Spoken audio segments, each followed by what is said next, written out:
पाहतोय तो तुमच्या दिशेनं धावतोय, तुमच्याशी संघर्ष करू पाहतोय.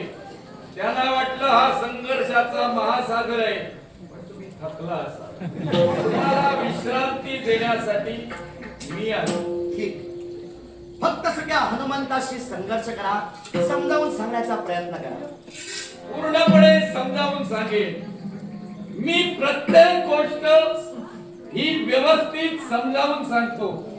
विचारलेल्या प्रश्नाचं उत्तर समोरच्याला आलं नाही तर मीच देतो.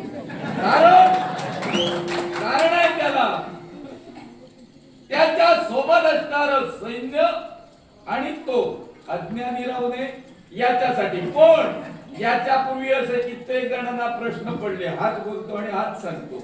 जर समजलं नाही प्रश्नाचं उत्तर तर प्रश्नच राहतो. म्हणून मी आता काय करता येते बघू.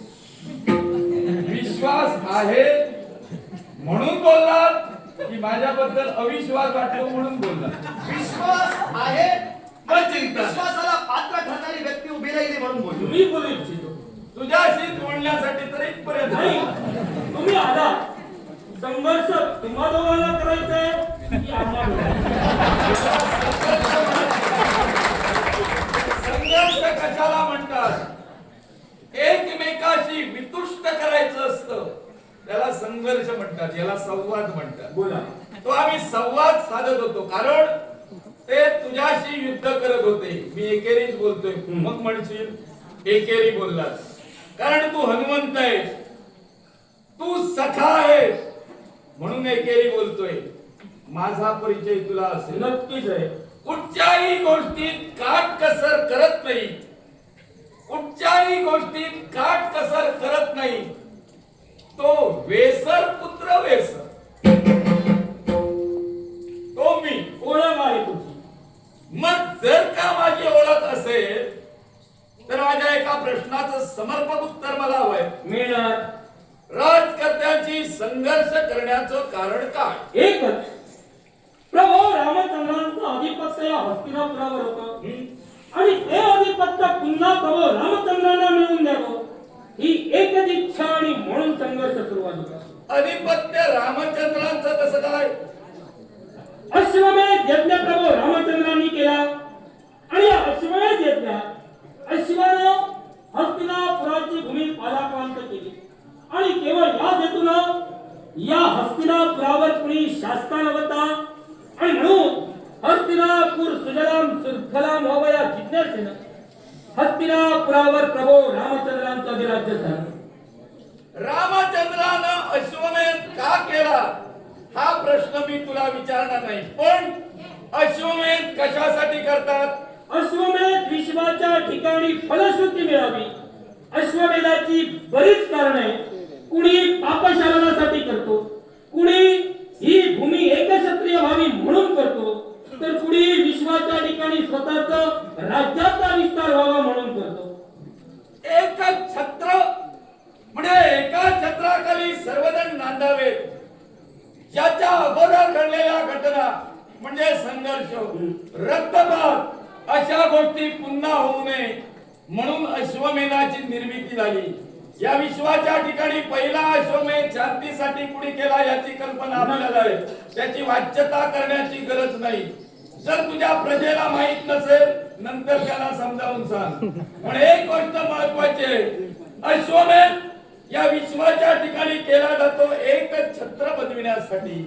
मग अशा परिस्थितीत सर्व सत्ता एकाची असावी असा जर न्याय आहे तर हस्तिनापुराच्या दिशेनं वाटचाल करणारा अश्व हा हस्तिनापुरातून येऊन गेला. याला हस्तिनापुरात कुणी बंधन केलं नाही. हस्तिनापुरात जर कुणी बंधन केलं नाही तर हस्तिनापुरातून प्रवेश करून गेलेला अश्व आणि तो अश्व हस्तिनापुरात थांबलेला नाही. अर्थात हस्तिनापूर झालं कुणाचं? प्रभू रामचंद्रांचं. मग प्रभू रामचंद्राचं जर हस्तिनापूर झालं तर हस्तिनापुराचा राजा प्रभूचा कोण झाला? मांडलिक राजकर्ता. मग मांडलिक राजकर्त्यावर आक्रमण करण्याची गरज काय? प्रभू रामचंद्रांचा हस्तिनापुराचा राजा मांडलिक झाला, पण ज्यावेळी अश्वानं पादाक्रांत केलं आणि ही भूमी काबीज केली त्यावेळी हस्तिनापुराचा राजा हस्तिनापुरात होता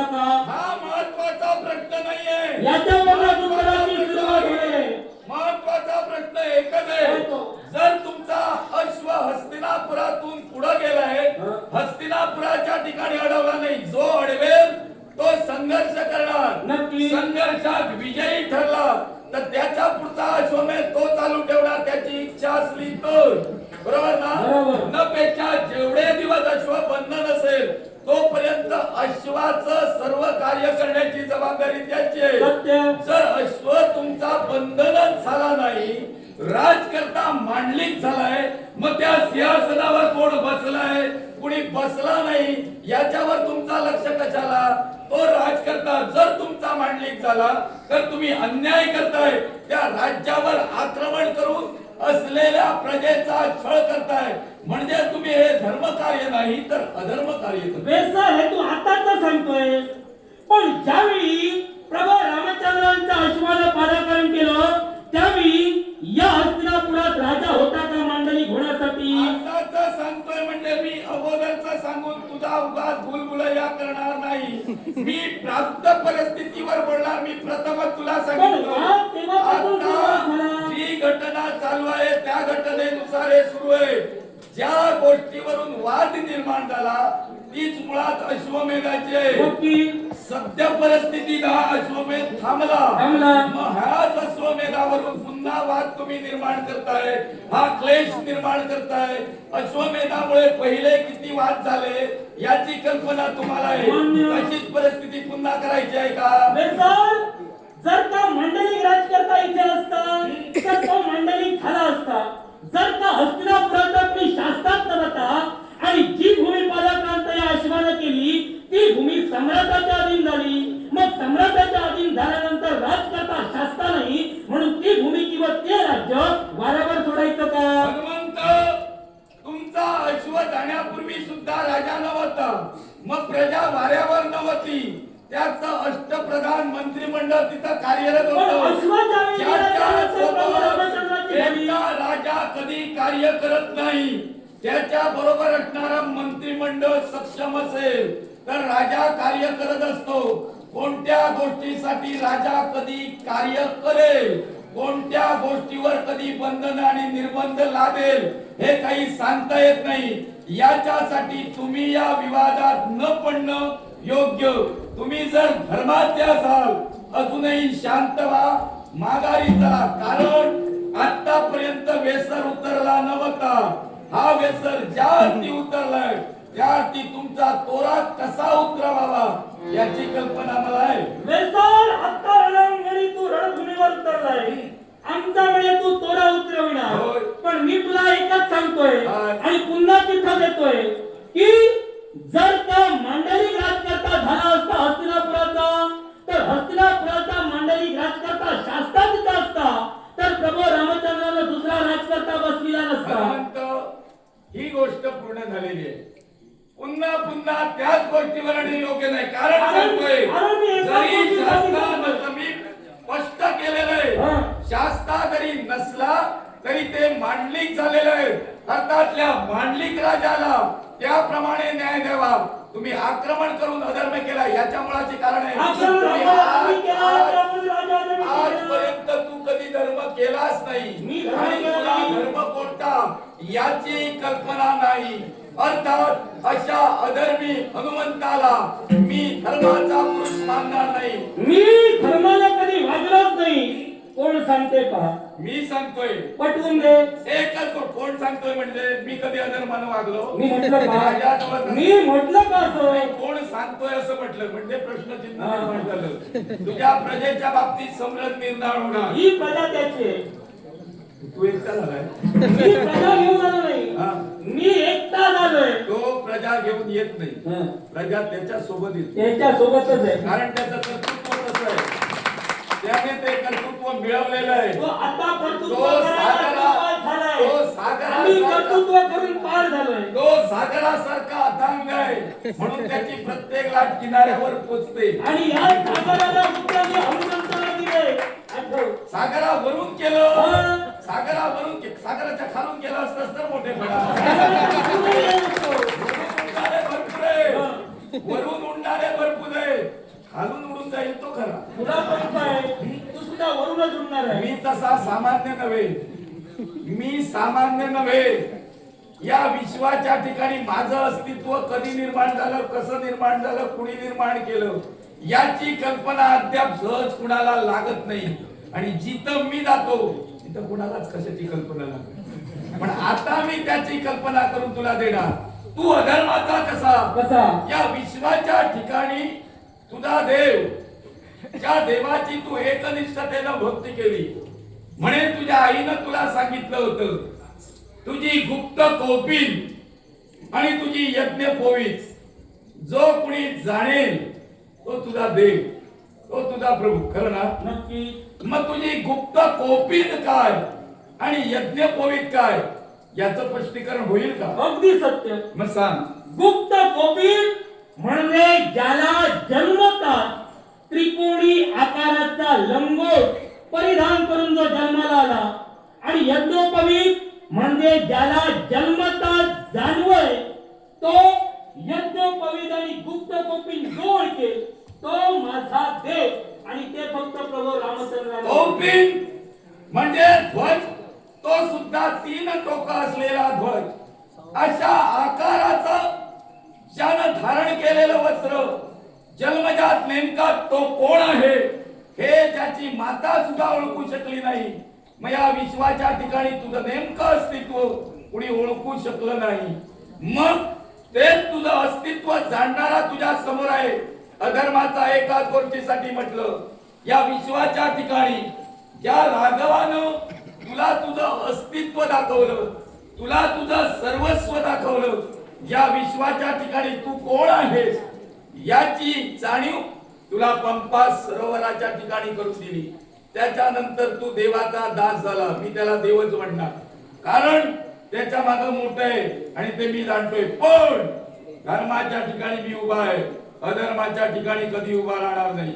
या विश्वात ज्यावेळी प्रभूवर तुझ्या संकट आलं, ज्या राघवावर संकट आलं, त्या संकटातून मुक्त करण्यासाठी त्या देवाला भ्रष्ट करणारा मी देवाला भ्रष्ट केलं. हो. देव माझा श्रेष्ठ आहे आणि देवापेक्षा त्याचा भक्त श्रेष्ठ आहे. तुम्ही श्रेष्ठ असाल, सर्व श्रेष्ठ असाल, तुमचं अस्तित्व फार मोठं असेल, आहे.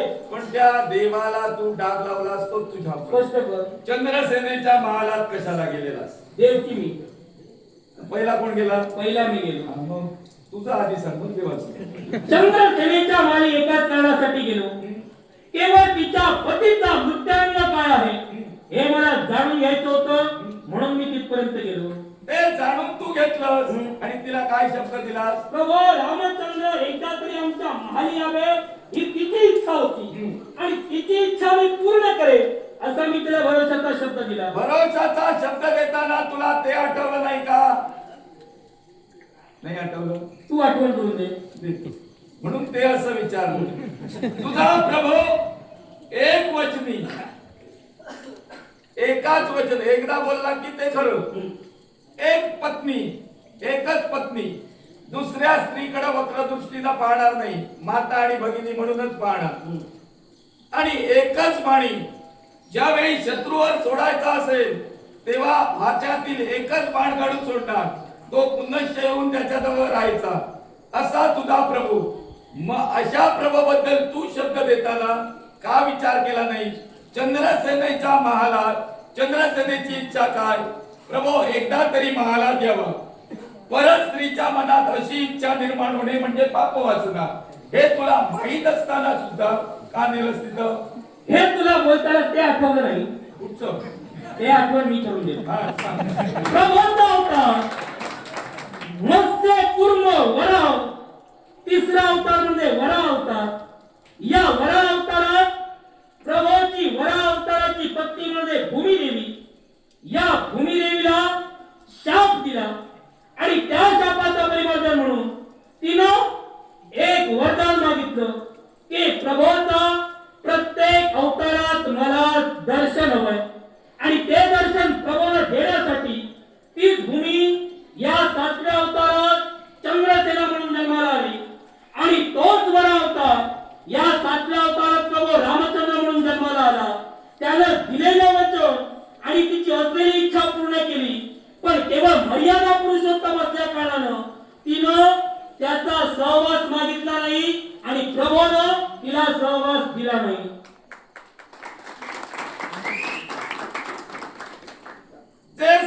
सांगितलंस, उत्तम सांगण्याचा प्रयत्न केलास, प्रतिप्रश्न मला विचारलास, ते आठवलं का?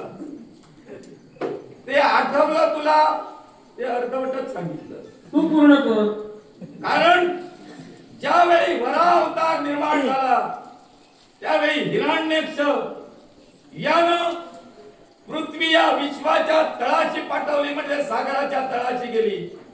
ती पुनश्च आणण्यासाठी महाविष्णूनं वराह अवतार धारण केला. हा वराह अवतार धारण केल्यानंतर पृथ्वीला पाण्याच्या उथळ थरावर घेऊन येण्यासाठी, म्हणजे पृथ्वीला पाण्याच्या वर घेऊन येण्यासाठी देव जलाशयाच्या ठिकाणी जाता झाला. पृथ्वी स्वतःच्या हस्ती धारण केली. तोपर्यंत सहवास व्हावा असा त्या पृथ्वीला वाटला नाही. सहवास कधी व्हावा असं वाटलं हे तुला माहित आहे? ते मी सांगतोय. ज्यावेळी स्वतःच्या स्कंदी पृथ्वी घेतली आणि पाण्याच्या वर येण्याचा प्रयत्न केला, त्या घर्षणातून त्यांचं मिलन झालं. देवाच्या स्कंदावर पृथ्वी मातेचं घर्षण झालं आणि या घर्षणातून एका पुत्राची निर्मिती होऊ घातली. तो कोण याची वाच्यता मी करणार नाही. या विश्वाच्या ठिकाणी त्या घर्षणातून एक पुत्र होऊ घातला, अर्थात त्याला वरदान सुद्धा देवानं दिलं. अर्थात त्यावेळी जी भावना तिला निर्माण झाली त्याच भावनेच्या योगे करून तिनं स्वतःचं भविष्य मागून घेतलं. अर्थात स्वतःच जरी भविष्य मागून घेतलं तरी तुला राघवाचं वर्तमान माहित होतं. जर अशा प्रकारचा राघव आहे तर त्याला पापाचरणाच्या दिशेनं नेऊ नये. या मृत्यूची कल्पना आपण घ्यावी. पण मृत्यूची कल्पना घेत असताना स्वतःचा देव, स्वतःचा गुरु, स्वतःचा मार्गदर्शक हा केव्हाही अडचणीत येऊ नये याचं भान प्रत्येकाला हवं. अरे तुम्ही देवाला अडचणीत आणलात आणि स्वतःचा टेंबा मिरवताय. याच्यासाठी तुम्ही केलं ते काय? देवाला सुद्धा दोषी बनवलं, पापी ठरविलं. अर्थात तुझ्या देवाला तो कलंक लागला, तो कारणाकारणाने दिसतोय हे तू नाकारू शकत नाही. आणि या विश्वाच्या ठिकाणी ज्या देवाला कलंक लागला तसा तुलाही कलंक लागला. ज्या तोंडानं तू खोटं बोललास, मीच सांगतो, जास्त वेळ वाढवत नाही. ज्या तोंडाने तू खोटं बोललास, ज्या तोंडाने केलेली कृती, जे कर्म राघव तिथं राहू नये याच्यासाठी अमृत सिंचन करणाऱ्या भुंग्यांना तू मार्गदर्शन केलं की मंच पोखरून ठेवा. राघव आल्यानंतर तिथं त्याचा अपमान व्हावा, क्षणार्धात तो माघारी जावा, अर्थात चंद्रसेनेची इच्छा पूर्ण व्हावी, हे तुझं मार्गदर्शन. तशी क्रिया घडली. राघव माघारी गेला. तिनं जाणलं की हे तुझं कर्म आहे. मग तिनं तुला सांगितलं या विश्वाच्या ठिकाणी तुझं मुख काळवडलेलं होईल. कुठली स्त्री तुझं दर्शन घेणार नाही, तुझं मुख कमल पाहणार नाही. अशा परिस्थितीत तू देवाकडे विनंती करू लागलास की हिनं मला शाप दिलाय, आता भविष्याच्या ठिकाणी मी सखा हनुमंत म्हणून गणला जाणार. या देवाचा भक्त मित्र सखा झाला. देवा तुला सर्व पूजतील, तुझं दर्शन घेतील. माझ्या दर्शनाचं काय? म्हणजे तुला दर्शन देण्याची इच्छा, म्हणून तुला आस निर्माण झाली. देवानं तुला सांगितलं तुझं दर्शन फक्त स्त्रिया एकाच दिवशी घेतील, ते सुद्धा शनिवारच्या दिवशी. नुसतं तुझं दर्शन घेता येणार नाही. तिळाच्या तेलाचा एक थेंब तुझ्या डाव्या पायाच्या अंगठ्यावर चर्चित करावा. तो केल्यानंतर तुझ्या चरणापासून हळूहळू तुझ्या नेत्रापर्यंत पोहोचेल आणि तद्वत नेत्रापासून चरणापर्यंत जावं. याला त्राटक असं म्हणतात. त्राटक एखाद्याच्या चरणापासून नेत्रात जाऊन स्थिर व्हावं आणि त्या नेत्रातून पुनश्च चरणाकडे येऊन स्थिर व्हावं. याला त्राटक म्हणतात. ही त्राटक साधना ही ज्याला शक्य झाली तो विश्वाच्या ठिकाणी ज्ञानवंत झाला. अर्थात हे ज्ञान प्राप्त करून घेण्यासाठी प्रत्येक स्त्री तुझ्यापर्यंत येईल. पण याचं प्रबोधन याच्यापूर्वी तुम्ही कधी केला आणि स्त्रियापर्यंत हा संदेश पोहोचवला याची काही मला कल्पना नाही. पण आता तुझं मत मी कमी वाढवतो. दोषात तू राघवाला कलंक लावला आणि स्वतःचा मोठेपणा मिळवून घेतला. यात राघवाचा मोठेपणा काय तुला? बेसर, राघवाला काय अस्तित्व तू मिळालं? आता माझ्या समोर आलास, हम्म. पहिल्यांदा माझ्या समोर आलास आणि म्हणूनच माझं महत्व तू स्पष्ट करतोयस. हे तुझ्याला नवीन असते. विश्वात मी हे माझं महत्व प्रत्येक भक्तगणाला सांगितलेलं आहे. आणि दुसरी गोष्ट, तू आज मला आधार म्हणतोयस, माझ्या प्रभूला आधार म्हणतोयस. सांग, तुझा जन्म सुद्धा झाला, तुझी माता, तुझा जन्म तुझ्या पितृदेवतेच्या पवित्र वीर्यापासून झाला नाही, तुझा जन्म सुद्धा वैकुंठीच्या नारायणाच्या वीर्यापासून झाला. कुणाचा जन्म कुणापासून झाला याच्यावर बोट ठेवला तर सर्वजण अडचणी द्या. मी का म्हणतोय कारण त्याचं कारण आहे. तू आधी ऐक. कारण नदीचं मूळ आणि ऋषीचं पूळ कधी शोधण्याचा प्रयत्न करू नका. सारे जण अडचणी द्या. मी म्हणायला या सगळं विश्वाच्या स्वीकारलंय. ठिकाणी जो आहे तो सर्वश्रेष्ठ आहे. अर्थात माझा पिता हा माझ्याच नावानं ओळखला जातो. अर्थात वेसर आहे. माझ्या पित्याचं जे नाव आहे तेच माझं नाव आहे. अर्थात पुष्करद्वीपाचा राजा म्हणून माझा पिता वावरतोय. याच पित्यानं स्वतःच्या जीवनात अस्तित्व घडवत असताना माझी माता महाविष्णूची भक्ती करत होती. आणि महाविष्णू या विश्वाच्या ठिकाणी भस्मासुराचा शेवट करण्यासाठी मोहिनी रूप धारण करून त्याचा शेवट करून माघारी पुनश्च स्वतःच्या मूळ स्वरूपात येत होते. त्यावेळी माझी आई भक्ती करत होती. आई भक्ती करत असताना देवानं पवित्र वीर्य दिलं. पवित्र म्हटलं मी. पवित्र का? नेत्र हे पवित्र असतात. आता कोण कसं पाहतो आणि अपवित्र करतो हे त्याचं त्याला माहित. नेत्राने चांगलं पाहावं, कर्णाने चांगलं ऐकावं, मुखानं चांगलं बोलावं, नाकानं श्वास घेताना सुद्धा चांगलं काय असेल तेच घ्यावं, विचार चांगले करावे. तद्वत माझी माता भक्ती करत असताना पुत्र प्राप्ती व्हावी आणि महाविष्णू कडून तिला पुत्र मिळावा अशी माझ्या आईची इच्छा. कारण पालन कर्त्यानं पुत्र द्यावा म्हणजे तो कुणाचं तरी पालन करेल. तू या विश्वाच्या ठिकाणी माझ्या जन्मावर बोट ठेवतोय. अर्थात महाविष्णूच्या नेत्रातून जे दिव्य रेत माझ्या आईच्या उंदळीत पडलं ते तिनं प्राशन केलं आणि या विश्वाच्या ठिकाणी वेसर जन्माला आला. पालन कर्त्याचा पुत्र, वेसराचा पुत्र म्हणून या विश्वाच्या ठिकाणी मी पालन करता करतोय कुणाच्या तरी पालनासाठी. मी माझं पूर्ण झालेलं मध्ये बोलू बोल. पालन करणार म्हणून या विश्वात मी माझी कार्यक्षमता वाढवत आहे आणि पालन करतात म्हणून होणार. तू हनन कर्त्याचा अंश, या विश्वाचा संवार करणारा कोण? विश्वाचा शिवशंभूदेव. मग त्याचा तू अंश, तू दुसऱ्याचं बरं कसं करणार? सर्वनाशच करणार. मी आता म्हणालोय त्यामुळे कारण आहे. काय? तू जर का वैकुंठीच्या नारायणाचा पुत्र आणि पालन करत्याचा अंश, हो. मग तोच वैकुंठीचा नारायण सातगावकरी प्रभू रामचंद्र रूपाने नटला. हो. मग तो तुझा पर्याय बाप झाला. मग त्याच्या व्यक्तीने उभा सातव्या राहणार अवतारानं नटला. हे माझ्यावर उपकार करण्यासाठी नटला हो. नाही. हे विश्वावर उपकार करण्यासाठी नटला. कारण जे जे घटक या विश्वाच्या हा बोलायचा विषय नाही पण तुझ्या बरोबर बोलताना मुद्दाम बोलावा लागला. कारण तू आता माझी कळ दाबली. मला ते बोलावंच लागलं.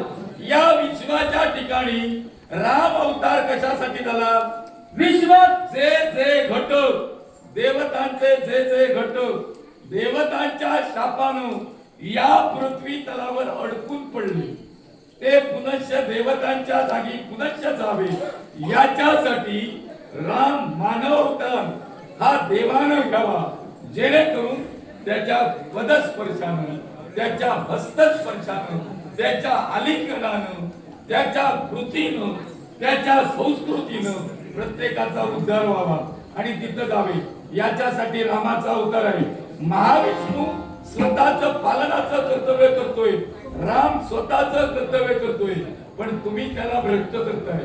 वालीच्या बाबतीत सुद्धा तुम्ही त्याला भ्रष्ट केलं. वाली चुकीचा नसताना त्याचा वध करण्यासाठी तुम्ही प्रवृत्त केलं. वालीचा वध का करून घेतला? तो रावणाचा मित्र. तो जर रावणाला जाऊन मिळाला तर तुम्हाला सीता कधी मिळणार नाही याची कल्पना तुम्हाला मिळाल्या कारणानं तुम्ही वालीचा शेवट हा कपटानं करून घेतला. असे कपटी पुरुष तुम्ही तत्वज्ञान काय सांगावं? विश्वात जर का मी कपटी असतो हो. तर या रावणाचा शेवट झाला असता आणि अधर्म कधी संपला नसता. धर्म सतेज राहावा म्हणून विश्वाच्या ठिकाणी उचललेलं प्रत्येक पाऊल हे धर्माचंच होतं. तुम्ही मर्यादेचे आहात. अखेरचा एकच प्रश्न आहे, तुम्ही धर्माचे आहे, तुम्ही मर्यादेचे आहात. मग लक्ष्मणानं जी लक्ष्मण रेखा आखली ही कशासाठी आखली होती? केवळ सीता माहिती ओलांडून पुढे जाऊ नये म्हणून. मग ती जर सीतामाई ओलांडून पुढे जाऊ नये असं जर बंधन आणि असा जर नियम, असं जर बंधन आणि असा जर नियम जर कुणाला माहित असेल तर त्याने सांगावा. असा जर बंधन आणि असा जर नियम सौमित्रानं घालून दिलेला होता तर माझा प्रश्न नीट आहे.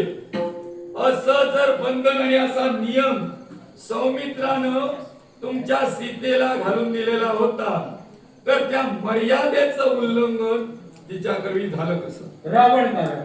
कसा काय? कारण जर त्या रावण ब्राह्मणाचा वेश घेऊन भिक्षा मागण्यासाठी तिथं आला असता तर सीतामाईनं ती लक्ष्मण रेषा ओलांडली. पहिला एक प्रश्न, कारण एक मुद्दा फोडूया, कारण हा अखेरचा प्रश्न आहे. रावण कोणत्या वेशात आला? ब्राह्मण वेशात. मग तो अगोदर ब्राह्मण नव्हता? ब्राह्मण वेशात आला. ब्राह्मणात सुद्धा अरे साहजिक राजकर्ता जरी असला तरी त्याच्या रक्तजडीत अलंकाराने भूषित होता तो ब्राह्मण. मग भिक्षुक म्हणून आला म्हणून सांग. तो विप्र म्हणून आला. तो भिक्षुक म्हणून आला कारण त्याच्या मुखातून शब्द बाहेर पडले. माई भिक्षाम देही हे शब्द त्याच्या मुखातून बाहेर पडलं. म्हणजे अगोदरच त्यानं तिला आई म्हटलेलं होतं, म्हणजे त्याच्या मनात पाप नव्हतं. दुसरी गोष्ट, तीच रेखा लक्षात ठेव, तीच रेखा उल्लंघन करत असताना अग्नीच्या ज्वाळा निर्माण झाल्या. लंकाधीश रावण हा वेद भविष्याचा जाणकार होता, तो तत्वनिष्ठ होता, तो तत्वज्ञानी होता. अर्थात दहाही विद्येचं त्याला ज्ञान होतं. अग्नी प्रज्वलित जाताक्षणी तो समजला ही मर्यादा आहे, मी उल्लंघन करता उपयोगाचं नाही. मग एक जातीवंत पुरुष स्वतःची मर्यादा ओलांडत नाही, अर्थात या स्त्रीनं स्वतःची मर्यादा ओलांडली, अर्थात ती कारणीभूत आहे. लंकाधीश रावण नव्हे. सीतामाईनं स्वतःची मर्यादा ओलांडलीच नाही. याला कारण आहे काय? लंकाधीश रावण ज्यावेळी ती लक्ष्मण रेषा ओलांडण्यासाठी गेला त्यावेळी अग्नीचा भडका त्या रेषेतून झाला. पण ज्यावेळी सीताबाईनं ती ओलांडली त्यावेळी अग्नीचा भडका झाला का?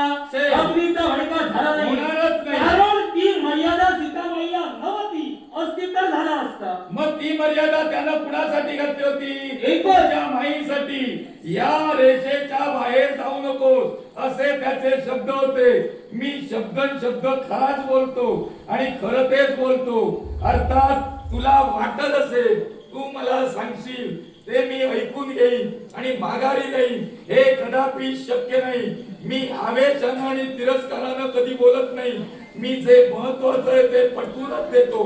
अर्थात तुम्ही चुका केल्या त्याचं शासन साऱ्या लंकेला भोगावं लागलं. अर्थात लंकाधीश रावण हा केव्हाही चुकीचा नव्हता. आम्ही चुकीचे आहोत होय, तुम्ही किंवा आम्ही अधर्मी आहोत, आज तुझ्या बुद्धिमत्तेचा प्रश्न झाला, ते तू ठरव. बुद्धिमत्तेचा नाही, माझ्या सत्यतेचा प्रश्न आहे. तुझ्या कारण मी विचारसरणीचा प्रश्न बोलतो आहे. ते पटवून देतो, मी खोटं बोलत नाही. आणि जर लंकाधीश रावण हा नीतीचा नसता तर तुम्ही त्याचं सहाय्य घेतलं नसतं. अर्थात त्याच्या लंकेत जाण्यासाठी त्याचं सहाय्य घेतलं. ज्याला माहित आहे मला मारण्यासाठी हे येत आहे आणि त्याच्यासाठी मार्ग बनवत आहे, मरण डोळ्यासमोर दिसतंय, कुणाकरवी मरणार हेही सुद्धा ज्याला डोळ्यासमोर दिसतंय, त्यानं तुम्हाला लंकेपर्यंत नेलं, तो मोठा आहे, तुम्ही मोठे नाही. विश्वास त्यानं जरी आम्हाला लंकेपर्यंत नेलं असेल तरी त्याचा मृत्यांग हा केवळ रामचंद्राला सांगणारा त्याचाच बंधू होता आणि त्यामुळे तो मृत्युमुखी पडला. आणि म्हणूनच तुमच्या कर्मी ते होणार नव्हतं. तुम्ही घराचे भेटी आहात, दुसऱ्याच्या घराचा कसा सत्यानाश करावा, तिथं नेऊन कुणाला बसवावा, त्याच्यावर आपलं अधिराज्य कसं करता येईल, तिथं रावण गेल्यानंतर विभीषणाला बसवलं आणि हे नाही म्हणून त्याला बसवला. जो स्वतःच्या घरात विलंब निर्माण करतो त्याला घरचा भेदी म्हणतात. आम्ही घरचे भेदी नव्हे, घरचा भेदी होता विभीषण, कारण त्याला वाद होता पण धर्म तुम्ही त्याचा वापर करून घेणारा, म्हणून आता सुद्धा सुशेनला बसवला. मी त्याला का म्हटलो, कारण तो बसवला तो अप्रबुद्ध, त्याला काही धड समजेल का, काय करावं ते कळेल का, अशाला तुम्ही बसवला. मग हे त्याच्या हाती कसं राहणार, हे आपल्या हाती घेणार आणि तू त्याच्या बाजूने लढण्यासाठी आला, तुझ्या हाती काही लागू देणार नाही. प्रभू रामचंद्राच्या बाजूला लढण्यासाठी आलोय आणि त्यात आलोय ही हस्तिनापुराची नगरी. पुन्हा प्रभू रामचंद्राच्या बाजूनं लढण्याचा तुम्ही प्रयत्न करत असाल, माझी सुद्धा बाजू मजबूत आहे. याच्या पूर्वी मी माझ्या जीवनात काय काय केलं हे तुला माहित आहे. घुबडेश्वराच्या नावावर जे पराक्रम तुम्ही खपवताय आणि तो घुबडेश्वर आपले म्हणून सांगतो, ते सर्व पराक्रम माझे. फक्त तो हस्तिनापुराच्या ठिकाणी शस्त्र घेऊन युद्ध करण्यासाठी आहे, बाकी सर्व पराक्रम माझे. तो आपल्या नावावर सांगण्याचं करतो. पराक्रम सांगणार नाही. हस्तिनापुराच्या ठिकाणी हस्तिनापूर अबाधित राहावं याच्यासाठी मी उभा आहे. अर्थात तुम्ही पापी आहात, कुलकर्णी आहात आणि दुसऱ्याच्या मुलाचा नाश करणारे आहात. अरे कोंडाला कोंडाला देव देवळी कोंडाला, अरे कोंडाला कोंडाला देव देवळी कोंडाला, अरे सांडला सांडला भाव भक्तीचा सांडला, अरे सांडला सांडला भाव भक्तीचा सांडला, अरे कोंडाला कोंडाला देवळी कोंडाला.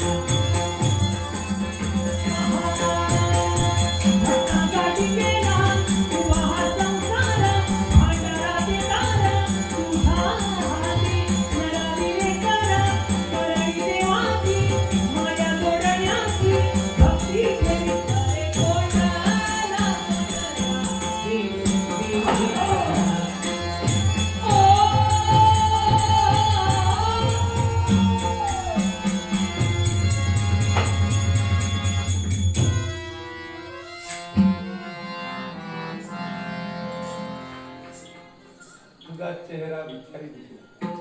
तुला कदाचित वाटलं असेल युद्धाचे 7 प्रकार मानवी युद्धाचे, त्याच्यातील पहिला प्रकार करून हा दुसरा प्रकार करून मी माघारी जाणार पडून. घाबरू नकोस, मी मारणार नाही. मी मरणाराही नव्हे. मारणार नाही. मी का थांबलो, का थांबला? युद्धाचे 2 प्रकार झाले, आता उरलेले 5 प्रकार मला करायचे नाही. तर मी काय करणार, काय करणार?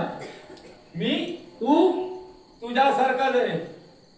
क्षणार्धात युगला असता आणि क्षणार्धात आकाशाला नवस निघाल्याचं सामर्थ्य ज्या त्याच्या पूर्वी ज्यानं महाविष्णूला स्वतःच्या नासिका रंध्रात बंधन केलं, म्हणजे नाकाच्या ठिकाणी देवाला बंधन केलं. 33 कोट देवतांना ज्यानं गिळंकृत केलं, तोच वेसन या विश्वाच्या ठिकाणी तुझ्या समोर उभा आहे. प्रत्येक स्वरूप धारण करते. काय स्वरूप धारण